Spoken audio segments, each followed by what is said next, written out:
নমস্কার, আমি রেবা। আপনাদের সঙ্গে আবার একটি নতুন রেসিপি নিয়ে এসেছি। সেটি হচ্ছে ডিম বাটি। তো ডিম বাটি কীভাবে বানানো হয় সেটাই আপনাদের সঙ্গে আজ শেয়ার করব। ডিম বাটি বানানোর জন্য আমি এখানে 3টি ডিম বাটি নিয়েছি। আর এখানে নিয়েছি আমি 3টি ডিম। তো ডিমগুলোকে ফাটিয়ে নেব।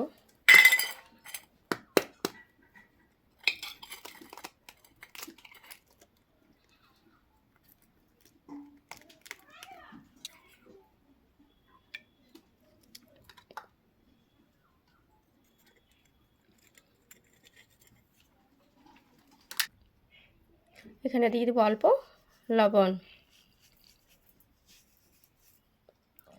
দিয়ে দেবো একটু সামান্য হলুদ গুঁড়ো, সামান্য লঙ্কার গুঁড়ো। এটা রেডি করে নিয়েছি। চলুন রান্নাটা করি। এবার উনুনের মধ্যে একটা আমি এখানে কড়াই চাপিয়ে দিয়েছি, তার মধ্যে কিছুটা জল দিয়ে দিয়েছি। জলটা ভালোভাবে গরম হোক। এখানে জলটা ভালোভাবে গরম হয়ে গেছে। এবার আস্তে আস্তে এর মধ্যে বাটিগুলো আমি দিয়ে দেবো।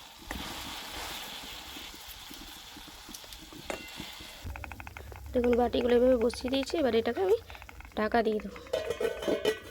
ঢাকা দিয়ে কিছুক্ষণ আমি এটাকে ভাপিয়ে নেব। এটা কিন্তু 10 মিনিট হয়ে গেছে। এবার ঢাকাটা খুলে নেব।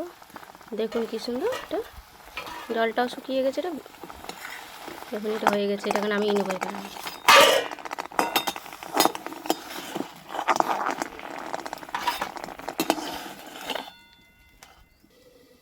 এগুলোকে নামিয়ে নিয়েছি। এবার এগুলোকে আমি 10 মিনিট ঠান্ডা করে নেব। এটা 10 মিনিট পর ঠান্ডা হয়ে গেছে। এই দেখুন ঠান্ডা হয়ে গেছে।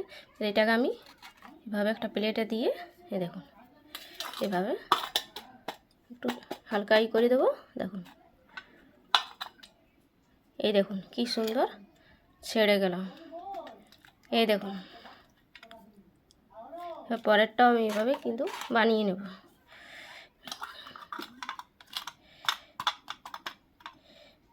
এই দেখুন কি সুন্দর উঠে যাচ্ছে।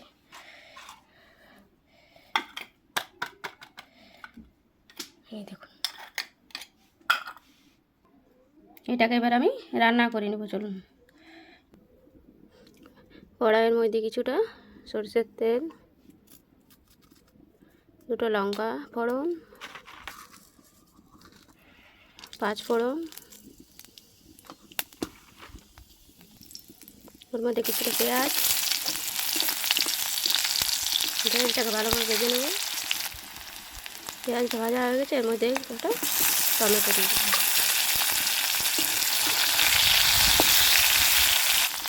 এরপর এর মধ্যে স্বাদ মতো লবণ, 1 চামচ হলুদ গুঁড়ো, 1 চামচ লঙ্কা গুঁড়ো, 1 চামচ জিরে গুঁড়ো দিয়ে ভালোভাবে মশলাটাকে কষিয়ে নেব।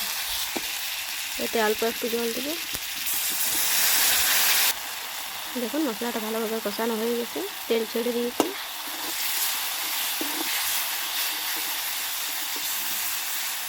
এর মধ্যে কিছুটা জল দিয়ে দেবো। এখানে আমি 1 কাপ মতো জল দিচ্ছি, বেশি জল দিয়ে। এটাকে আমি একটু ফুটিয়ে নেব। জলটা ফুটে গেছে। এবার যেগুলো বানিয়ে রেখেছিলাম আমি ডিম বাটিগুলো, এগুলো এর মধ্যে দিয়ে দেবো।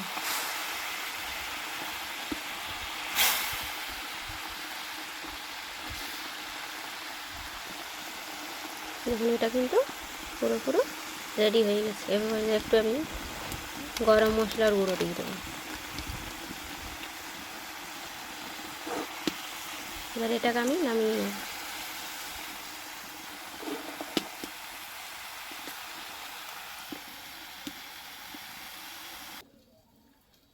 এই দেখুন তৈরি হয়ে গেল ডিম বাটি। তো এইভাবে বাড়িতে বানিয়ে খাবেন। অবশ্যই ভালো লাগলে অবশ্যই একটা লাইক, কমেন্ট এবং শেয়ার করে যাবেন। আর এমনি নতুন নতুন রেসিপি পেতে হলে পেজটিকে প্লিজ ফলো করবেন।